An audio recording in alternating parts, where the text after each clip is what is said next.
नमस्कार, मैं हूं रूपाली शर्मा। स्वागत है आपका टीवी 27 न्यूज में। बात करेंगे महू के मामले की, जिसको लेकर मध्य प्रदेश में सियासत शुरू हो गई है। पीसीसी चीफ कमलनाथ ने सरकार पर आरोप लगाते हुए कहा है कि प्रदेश में लगातार आदिवासियों पर अत्याचार के मामले बढ़ रहे हैं, जबकि ये सरकार अपने आप को आदिवासियों का हितैषी बताती है। पीसीसी चीफ कमलनाथ ने पूर्व केंद्रीय मंत्री कांतिलाल भूरिया ने कमेटी बनाकर महू मामले की जांच करने के लिए भेजा है। उधर गृह मंत्री नरोत्तम मिश्रा का कहना है कि मृतका के पति का कहना है कि महिला का करंट लगने से मौत हुई है। पोस्टमार्टम रिपोर्ट सामने आने के बाद मामला साफ हो जाएगा। नरोत्तम ने कहा, कांग्रेस को हर चीज में राजनीति नहीं करनी चाहिए। तो आइए सुनते हैं पीसीसी चीफ कमलनाथ और गृह मंत्री नरोत्तम मिश्रा को। इसके बाद शुरू करेंगे चर्चा। पूरे मध्य प्रदेश पर 18 साल की ये भाजपा सरकार का हासिल ये है कि देश में मध्य प्रदेश आदिवासी अत्याचार का मुकुट 13 बार मिला है और देश भाजपा ही दूसरा नंबर में आए। मेरे पास आंकड़े हैं यहाँ आप सबके सामने मैं दिखा रहा हूँ। एनसीआरबी के अनुसार प्रथम स्थान 2021 पे मध्य प्रदेश में, प्रथम स्थान 2020 में, दूसरा स्थान 2019 में। ये मेरे आंकड़े नहीं है, ये आंकड़े हैं एनसीआरबी के। और यही सरकार जो हितैषी बनती है आदिवासी समाज की, ये इनका हाल है। अब इनका पर्दाफाश हुआ है पूरे आदिवासी समाज में। मध्य प्रदेश जो आदिवासी समाज बहुल स्थित है, हमारा सबसे बड़ा आज आदिवासी समाज पूरे देश भर में है और ये हालात मध्य प्रदेश में है। जो पति है वो अलग कहते हैं कि करंट लगने से मौत हुई है। जो दूसरे संगठन के लोग और वो कहते हैं वो हत्या की बात करते हैं। विषय के जांच के आदेश दे दिए हैं, निश्चित रूप से सब ठीक होगा। नहीं करना चाहिए, कम से कम संवेदनशील विषयों पर। जनहित के मुद्दे कभी उठाती नहीं कांग्रेस। हमेशा इस तरह के जो कृत्य कांग्रेस करने की कोशिश करती है, जनता सब समझती है, उसका परिणाम देख रहे हैं देश के अंदर।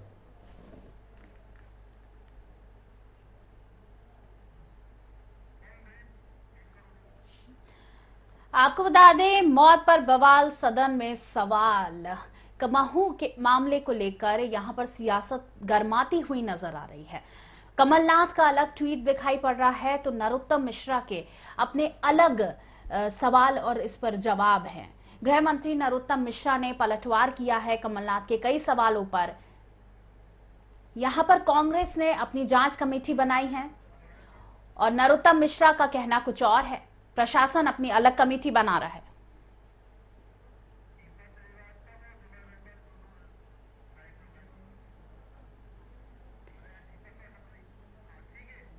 और इसी पर अधिक जानकारी और बात करेंगे, चर्चा करेंगे दीपा श्रीवास्तव से। दीपा, यहां पर हमने देखा कि महू मामला जो है सियासत उसमें तेज होती हुई नजर आ रही है। जो मौत पर बवाल है और सदन में इस पर सवाल आया है। कमलनाथ इस पर, पीसीसी चीफ कमलनाथ कुछ और कह रहे हैं और नरोत्तम मिश्रा कुछ और कह रहे हैं। दोनों ही बयान बहुत ज्यादा अलग दिखाई पड़ते हैं। एक तरफ दिखाई दे रहा है कि दुष्कर्म का मामला सामने आ रहा है और एक तरफ दिखाई पड़ रहा है कि गर्म पानी करने की रॉड से उसकी मृत्यु हुई है। क्या इस पर अधिक जानकारी देना चाहेंगे?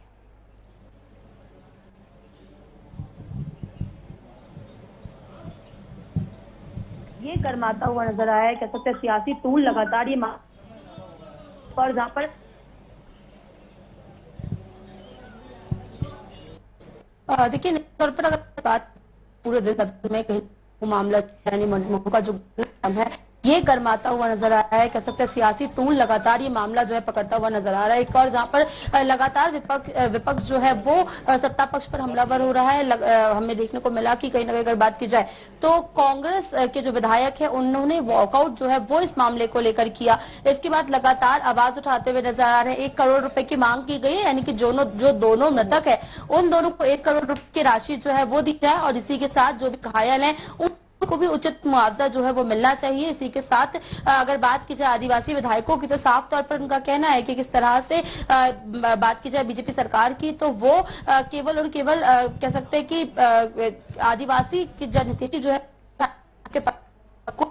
नहीं लेना चाहती, इसलिए इस तरह की के जो बयान है वो लगातार सामने आ रहे हैं। मांग की गई है। अगर बात की जाए विजयलक्ष्मी साधो की, तो उन्होंने साफ तौर पर ये तक कह दिया है कि जो मृतिका है उसका चीरहरण करने का काम जो है वो बीजेपी सरकार कर रही है, खासतौर पर नरोत्तम मिश्रा जो है वो कर रहे हैं, क्योंकि लिव इन का मामला जो है वो भी निकलकर सामने आया कि किस तरह से जो मृतिका है वो लिव इन में रहती है। इस तरह के बयान जो है सदन में इस तरह की बातें वो भी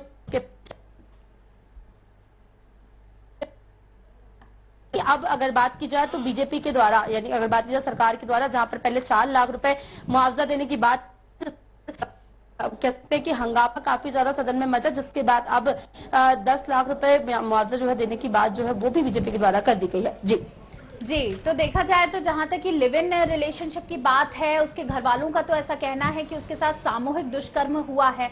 घर वालों का भी यही कहना है।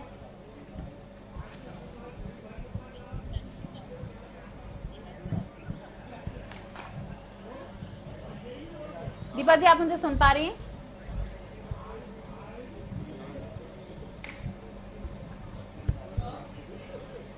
देखिए, अभी तक मामला पूरी तरीके से साफ नहीं हो पाया है। विपक्ष के द्वारा भी अगर बात की जाए तो जांच कमेटी जो है उसका गठन किया गया है। सभी आदिवासी विधायक जो हैं वो भी वहां पर पहुंचे हैं और उनके द्वारा इस पूरे मामले पर जांच भी की जा रही है। हालांकि जांच में क्या कुछ निकलकर सामने आता है ये देखने वाली बात होगी। वहीं अगर सरकार सत्ता पक्ष की हम बात करते हैं तो लगातार जांच की जा रही है। गृहमंत्री नरोत्तम मिश्रा का कहना है कि पीएम जो है वो हो चुका है। इसके बाद कुछ समय बाद जब रिपोर्ट सामने के बाद ही कहीं ना कहीं जो खुलासे हैं वो हो पाएगी। हालांकि अभी तक क्योंकि मामले से पूरी तरीके से पर्दा नहीं उठा है, तो कहीं ना कहीं आगामी जांच में क्या कुछ निकलकर सामने आता है ये देखने वाली बात होगी। हालांकि विपक्ष की यदि हम बात करते हैं तो वो जांच की जो प्रक्रिया रही है उसके ऊपर भी सवाल उठा रहे हैं। विजयलक्ष्मी साधो का साफ तौर पर कहना है कि दीपा, आप हमारे साथ बने रहिए, हम वापस लौटेंगे आपके पास। अब हमारे साथ जुड़ गए हैं बीजेपी से प्रवक्ता नरेंद्र सलूजा जी और कांग्रेस से प्रवक्ता आनंद जी। आप दोनों का बहुत स्वागत है टीवी 27 न्यूज पर। बात करेंगे मौत पर बवाल, सदन में सवाल, कई तरीके के सवाल उठ रहे हैं। दोनों ही पार्टी अपनी अलग अलग कमेटियां बना रही हैं, अलग अलग विचारधारा के साथ इस केस पर जो है वो आगे बढ़ रही। सबसे पहले पूछना चाहेंगे नरेंद्र सलूजा जी आपसे, जैसे कि आज सदन में बात हुई जहां पर कांग्रेस अपनी कमेटी अलग बना रही है और उनका कहना है कि 18 साल में बीजेपी सरकार ने यह हासिल किया है जहां पर पूरे मध्य प्रदेश पर यह बड़ा कलंक लग गया है, जहां पर एक आदिवासी महिला के साथ ऐसा अत्याचार हुआ है। और उनका यह भी कहना है कि अत्याचार के 13 मुकुट मिले हैं। क्या इस पर आप कहना चाहेंगे, जहां पर नरोत्तम मिश्रा जी का यह कहना है कि ये बिल्कुल एक घटना हुई है जो कि पानी गर्म करने की रॉड से हुई है? आपका क्या कहना है इस पर, किस तरीके से देखिए, बड़ी शर्म की बात है कि कमलनाथ जी का सुबह इस घटना पर एक ट्वीट आता है जी। ट्वीट के अंदर वो लिखते हैं कि इस पूरी घटना को लेके हमने एक जांच दल मौके पे भेजने का निर्णय लिया है। कांग्रेस का भी बयान सामने आता है कि जो जांच दल है वो मौके पर जाएगा, घटना की सच्चाई का पता लगाएगा, पीड़ित परिवार से चर्चा करेगा और पूरी जांच रिपोर्ट प्रदेश कांग्रेस कमेटी को आकर सौंपेगा। उसी ट्वीट के अंदर कमलनाथ जी ऊपर लिखते हैं कि उस महिला के साथ सामूहिक दुष्कर्म हुआ, उसकी हत्या हुई। अभी आपने जांच दल बनाया, आपका जांच दल अभी नींद से सो के नहीं उठा, मौके पर अभी तक नहीं पहुंचा और उसके पहले आपने सामूहिक दुष्कर्म भी लिख दिया, हत्या भी लिख दी। ये थे कि आप बहन बेटी की इज्जत को तार तार कर रहे हैं। अरे लेकिन नरेंद्र जी, सूत्रों के हिसाब से देखा जाए तो ये देखा गया है कि उसके घर वाले भी यही कह रहे हैं कि सामूहिक दुष्कर्म हुआ है आदिवासी महिला के साथ। और किस तरीके से आप इस सियासत को देखते हैं जहां पर कमलनाथ ने एक जांच कमेटी बनाई है जिसमें विक्रांत भूरिया जी के पिता जो आदिवासी विधायक हैं उनको कमेटी में जोड़ा है? देखिए, कोई भी घटना होती है, आरोप प्रत्यारोप पे कानून का खुला कहना है कि जब तक उसकी पूरी जांच नहीं हो जाए। अब उसका जांच दल, मजिस्ट्रेट जांच की सरकार ने घोषणा करी, कांग्रेस ने कुल जांच दल भेजा है। यदि कांग्रेस को उस घटना पर विश्वास होता है, परिजनों के बयान पर विश्वास होता, तो कांग्रेस क्यों जांच दल भेजती, क्यों लिखती कि अभी हम घटना की सच्चाई का पता लगाएंगे? इसका मतलब कांग्रेस को भी अंदेशा है परिजनों के आरोप पे, इसीलिए जांच दल भेजा है। जब जांच दल आपने भेजा, उसकी रिपोर्ट आएगी, उसके पहले आप झूठी राजनीति करने लग गए। शर्म आना चाहिए कांग्रेस पर, मौत पर राजनीति जी। कर रही है। आनंद तारण जी, क्या कहना चाहेंगे इस पर, जहां पर बीजेपी की जांच कमेटी अलग है, कांग्रेस की जांच कमेटी अलग है। कांग्रेस अपने हिसाब से चाह रही है कि इस पर जांच की जाए, लेकिन बीजेपी की तरफ से ये जवाब आ रहा है, नरोत्तम मिश्रा जी का ये जवाब आ रहा है कि यहाँ पर देखा जाए तो उनकी मौत सिर्फ और सिर्फ पानी गर्म करने की रॉड से हुई है। क्या, किस तरीके से देखते हैं आप इस बात को?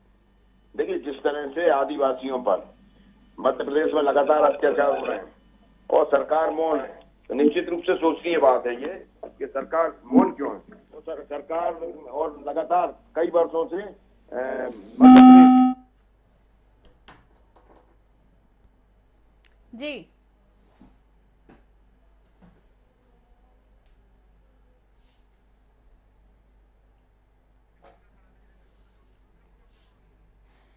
जी, कुछ टेक्निकल खराबी के कारण आनंद तारण जी की आवाज हम तक नहीं पहुंच पा रही है। वापस चलते हैं नरेंद्र सलूजा जी के पास। नरेंद्र सलूजा जी, यहाँ पर आदिवासी अत्याचार की बात हो रही, किस तरीके से देखते हैं इसको?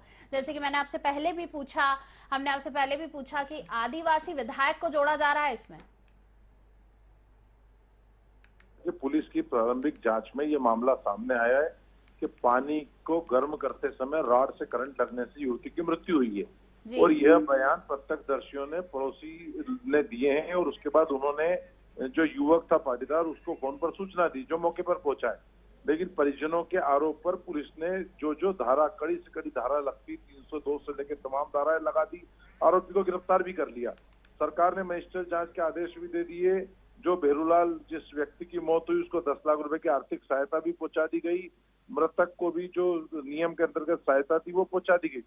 पूरे मामले में सरकार संवेदनशील बनी हुई है, लेकिन इसके पूरी मजिस्ट्रेट जांच और तमाम जांच के बाद स्थिति सामने आ जाएगी कि युवती की मौत किस कारण से हुई है। लेकिन उसके पहले कहना कि सामूहिक दुष्कर्म हुआ, हत्या हुई, ये गलत होगा, क्योंकि ये एक युवती के चरित्र से जुड़ी हुई बात है, और कहीं ना कहीं एक बहन बेटी के साथ इस तरह की बात कहना एक गलत होगा कि जब जांच के पहले ही, रिपोर्ट के पहले ही हम इस तरह के आरोप लगा दें।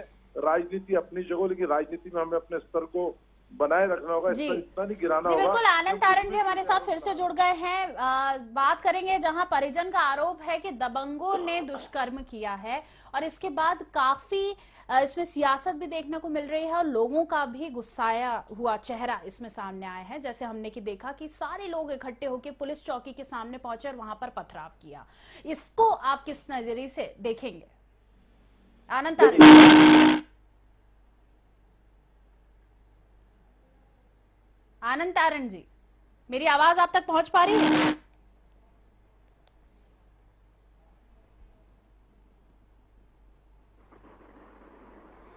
नरेंद्र सलूजा जी, बिल्कुल वही सवाल मैं आपसे भी पूछना चाहूंगी कि जब इनके घर वालों ने, जब परिजनों ने ऐसा कहा है कि दबंगों ने गैंग रेप के बाद उसकी हत्या करी, तो गुस्साए लोगों ने पुलिस चौकी पर पथराव कर दिया। इसको किस तरीके से देखते हैं आप? देखिए, पूरा मामला यह है कि पहले परिजनों ने कहा कि हत्या का मुकदमा दर्ज हो, पुलिस ने उनकी बात मानी, हत्या का मुकदमा दर्ज हुआ। फिर आरोपी को गिरफ्तारी करने की बात हुई, पुलिस ने आरोपी की गिरफ्तारी करी। फिर कुछ लोग जो मौके पे मौजूद थे, उन्होंने मांग करी कि उस व्यक्ति को उनके हवाले कर दिया जाए, वो सजा देंगे। तो क्योंकि ये भारतीय कानून में इस तरह की कोई, ये तालिबान कानून में चलता है, तो पुलिस ने मना किया। तो गुस्साए कुछ लोगों ने, जो भीड़ में माहौल खराब करना चाहते थे, उन लोगों ने पथराव कर दिया, जिसमें टीआई सहित 6 पुलिसकर्मी घायल हुए। उसके बाद बल प्रयोग और आंसू गैस छोड़ा गया। तो लेकिन बताया जा रहा है कि बुधवार शाम को डोंगरगांव चौकी के सामने शव रखकर चक्का जाम भी किया गया है। निश्चित तौर पे उसी समय ये सारा वाकया हुआ। हमारा ये कहना है कि मजिस्ट्रेट, सरकार संवेदनशील है, सरकार दोषियों को सजा दिलाना चाहती है, सरकार पीड़ित परिवार को न्याय दिलाना चाहती है, इसीलिए जांच के आदेश दे दिए गए। सरकार किसी दोषी को छोड़ेगी नहीं, लेकिन कांग्रेस घृणित राजनीति से दो समाजों को लड़ाना चाहती है, प्रदेश का शांतिपूर्ण माहौल खराब करना चाहती है, अपनी सत्ता लोलुपता की घृणित राजनीति कर रही है। ऐसी राजनीति से कांग्रेस को बचना चाहिए। प्रदेश की फिजा खराब करके सत्ता हथियाने का जो काम उन्होंने मंदसौर गोलीकांड के समय भी किया था, वही काम अभी इस घटना पर भी कांग्रेस कर रही है। जी, आनंद तारण जी क्या कहना चाहेंगे, कैसे देखते हैं इस पूरे मामले को, जहां पे कमलनाथ सरकार की एक, अब कमलनाथ जी की कांग्रेस कमेटी अलग बन रही है और बीजेपी सरकार की अपनी एक अलग कमेटी है और अलग अलग तरीके के यहाँ पर बयान सामने आ रहे हैं, जहां पर नरोत्तम मिश्रा का कहना है कि किसी भी तरीके की हत्या नहीं हुई है, ये सिर्फ और सिर्फ पानी गर्म करने की रॉड से ये हुआ है। लेकिन यहाँ पर देखा जाए तो परिजन से लेकर सभी लोग कह रहे हैं कि एक से ज्यादा व्यक्ति ने उसके साथ दुष्कर्म किया है और यहाँ पर बड़ा खासा प्रदर्शन देखने को मिला है। तो आनंद तारण जी, किस तरीके से आप इसको देखना चाहेंगे? देखिए, नरोत्तम मिश्रा जी ने जांच कमेटी बैठी नहीं, कुछ नहीं हुआ और उन्होंने अपना निर्णय दे दिया। इससे ज्यादा शर्मनाक बात क्या हो सकती है कि एक सरकार का मंत्री, गृह मंत्री अगर इस तरह की बात करेगा तो जो जांच वाले हैं वो तो वैसे ही प्रभावित हो जाएंगे। ये भारतीय जनता पार्टी का चाल चरित्र चेहरा है। ये जो आदिवासियों के लिए घड़ियालू आंसू बहाते हैं, बड़े बड़े आयोजन करने की कोशिश करते भी हैं और उनके ही आदिवासी समाज के ही पैसे। तो क्या आनंद जी सीधा आरोप आप बीजेपी पर लगा रहे हैं कि ये जांच को छुपाने की या इस केस को ढांकने की कोशिश की जा रही है? दोनों बातें हैं। जांच को छुपाने की कोशिश भी है भारतीय जनता पार्टी की और जो भारतीय जनता पार्टी का जो चरित्र है वो भी सामने आ रहा है कि किस तरह से आदिवासियों को दबाने का काम कर रहा है, किस तरह से आदिवासियों पर प्रभाव डाल रहे हैं, किस तरह से उन्होंने। नरेंद्र सलूजा जी, आनंद जी का सीधा कहना है कि ये जो है बीजेपी इस मामले को ढांकने की कोशिश कर रही है और आदिवासी वर्ग को दबाने की कोशिश कर रही। देखिए, कांग्रेस खुद कह रही है कि हम घटना की सच्चाई का पता लगाएंगे और जांच दल भेजेंगे। अब जब कांग्रेस को ही इस घटना की सच्चाई का भी पता नहीं है, जो जांच दल बना रही थी, कांग्रेस किस तरह से आरोप लगा रही? पहले कांग्रेस ने तो खुद कहा है कि हम जांच दल मौके पे भेजेंगे, पीड़ित परिवार से मिलेंगे, सच्चाई का पता लगाएंगे। तो पहले कांग्रेस को तो सच्चाई पता लग जाए, फिर झूठ परोसना कांग्रेस चालू करे। लेकिन उसके पहले ही इस तरह के आरोप लगाना एक बेटी के साथ नाइंसाफी होगी और एक बेटी के चरित्र के साथ जिस प्रकार का ये लोग झूठ परोस रहे हैं सामूहिक दुष्कर्म से लेकर उसकी हत्या का, ये गलत होगा, न्यायोचित नहीं होगा। बिल्कुल धन्यवाद देना चाहेंगे आनंद तारण जी और नरेंद्र सलूजा जी का टीवी 27 न्यूज के साथ जुड़ने के लिए इस चर्चा में। अब सीधे बात करेंगे महू से, विमल बेंडवाल से जो हमारे साथ जुड़ गए हैं। विमल, यहाँ पर देखा गया है कि सियासत महू में काफी तेज नजर आ रही है। कहीं पुलिस स्टेशन के सामने पथराव देखने को मिल रहा है तो कहीं शव को लेकर प्रदर्शन देखने को मिल रहा है। क्या चल रहा है अभी महू में? जी, हम बात करें तो यहाँ पर महू में कल रात की एक घटना है जहाँ पर एक आदिवासी महिला की मौत के बाद काफी हंगामे की स्थिति देखने को मिली थी। यहाँ पर परिजनों ने उसकी लाश को लेकर थाने के बाहर प्रदर्शन किया और प्रदर्शन कम से कम 1 से 1.5-2 घंटे तक प्रदर्शन चला। उसके बाद गुस्साए लोगों ने पुलिस थाने पर पथराव कर दिया, जिसके बाद स्थिति ये बिगड़ी कि पुलिस अपना काबू खो चुकी थी और उस के बाद पुलिस ने वहाँ पर लाठियां भांजी हैं और उसका स्थिति को काबू में करने के लिए आंसू गैस के गोले भी छोड़े हैं, ऐसी जानकारी सामने आई है। और वहीं बात अगर हम करें इस आदिवासी महिला की मौत को लेकर, तो वहां पर जो उसकी बुआ जी है उसका ये कहना है कि इसके साथ सामूहिक दुष्कर्म हुआ है और पुलिस ने का ये कहना है कि इसकी मौत करंट लगने से हुई है। लेकिन परिजनों का ये कहना है कि जो महिला है इसकी मौत के साथ सामूहिक बलात्कार हुआ है और एक युवक ने का ये कहना है कि ये मेरी पत्नी थी। लेकिन ऐसी स्थिति से परिजन इनकार कर रहे हैं और उसके बाद उसकी लाश को लेकर थाने के बाहर हंगामा किया। इसको हालात में काबू पाने के लिए पुलिस ने लाठियां भांजी, गोले छोड़े। जी, देखा जाए तो कहीं से ये बोला जा रहा है कि वो एक लिव इन रिलेशनशिप में रहती थी, कई कह रहे हैं कि वो अपने पति के साथ रहती थी और कोई कह रहा है उसके साथ दुष्कर्म हुआ है। लेकिन पुलिस का कुछ और कहना है, परिजनों का कुछ और कहना है। क्या सच माने जनता? अब इसमें भी स्थिति कुछ भी क्लियर कह नहीं सकते, लेकिन परिजनों का ये आरोप है कि इसके साथ सामूहिक दुष्कर्म हुआ है। वहीं एक, जैसा मैंने आपको बताया, एक युवक का कहना था कि ये मेरी पत्नी है, लेकिन परिजनों ने ये नकार दिया है कि ये उसका पति है। और उसका जो परिजन है उनका कहना है कि एक समाज के द्वारा एक जो दबंग है समाज के, उन लोगों ने मिलकर इसका सामूहिक दुष्कर्म किया है, उसके बाद उसकी हत्या की गई है। ऐसी जानकारी सामने आ रही है। जी बिल्कुल, देखा जाए तो महू के लोगों में काफी गुस्सा नजर आया है। कल शाम की बात की जाए तो लोगों ने शव को रख के प्रदर्शन किया, पुलिस चौकी के सामने काफी मुठभेड़ हुई, पथराव हुआ, गोलियां चली। अभी क्या माहौल है महू में? पुलिस चौकी के आसपास किस तरीके का माहौल देखने को मिल रहा है और महू के जितने भी लोग हैं, क्या उनका अभी तक की प्रतिक्रिया है इस मामले को लेकर? अभी तक अगर हम अभी हाल फिलहाल अभी की बात करें तो अभी स्थिति सामान्य है, लेकिन लोगों में वहां पर काफी गुस्सा भरा हुआ है पुलिस के खिलाफ में, क्योंकि पुलिस ने इनको करंट लगने से मौत होना बताई है, जबकि लोगों का और परिजनों का इनका सबका ये कहना है कि इसका साथ सामूहिक दुष्कर्म किया गया है, उसके बाद इसकी हत्या की गई है। जी बहुत धन्यवाद विमल बैंडवाल हमारे साथ जुड़ने के लिए और जानकारी साझा करने के लिए महू से।